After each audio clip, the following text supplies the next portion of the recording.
নমস্কার বন্ধুরা, বেঙ্গলি সিনে টেলিগসিপে আপনাদের স্বাগত। আশা করি সবাই খুব ভালো আছেন, সুস্থ আছেন। গত 9ই মে 7 পাকে বাধা পড়েছেন পর্দার সিদ্ধার্থ মোদক, অর্থাৎ সকলের প্রিয় আদ্রিত রায়। পর্দায় যিনি মিঠাই রানীর সঙ্গে রোম্যান্সে ঝড় তুলেছিলেন। মিঠাই ধারাবাহিকে এই জুটির দুষ্টু মিষ্টি সম্পর্ক সকলের মন জয় করেছিল। এক শ্রেণী এও মনে করতেন তারা রিল নয়, বরং রিয়েল লাইফ জুটি।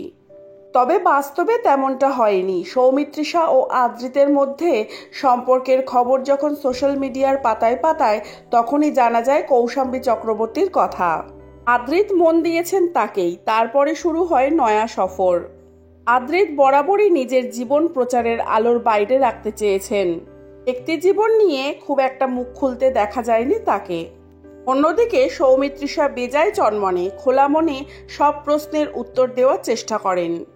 ভক্তদের সঙ্গে সোশ্যাল মিডিয়ার মাধ্যমে নিত্য যোগাযোগ রেখেই চলেন তিনি।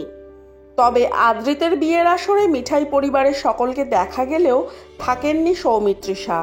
তা নিয়ে এক শ্রেণী দস্তুর মতো প্রশ্ন করলেও যার উত্তর অনুমান করে নিতে সৌমিত্রিষার ভক্তদের খুব একটা সময় লাগলো না। তবে তিনি পিছিয়েও থাকলেন না। আদ্রিতের বিয়ের মরশুমেই ভক্তদের দিলেন সুখবর। প্রধান মুক্তির পর থেকেই সকলের মনে প্রশ্ন ছিল, এরপর কোন ছবিতে তাকে দেখা যেতে চলেছে। এবার শুরু হলো সেই নয়া সফর। না, এই সফর কিন্তু কোনো জীবনসঙ্গীকে বেছে নেওয়া বা তার হাত ধরে নতুন জীবন শুরু করার নয়, বরং পরবর্তী ছবির কাজ করতে চলেছেন তিনি। সোমবার অর্থাৎ 13ই মে শুরু হয়েছে এই ছবির কাজ। এখানে সৌমিত্রিষার বিপরীতে দেখা যাবে সৌরভ দাসকে।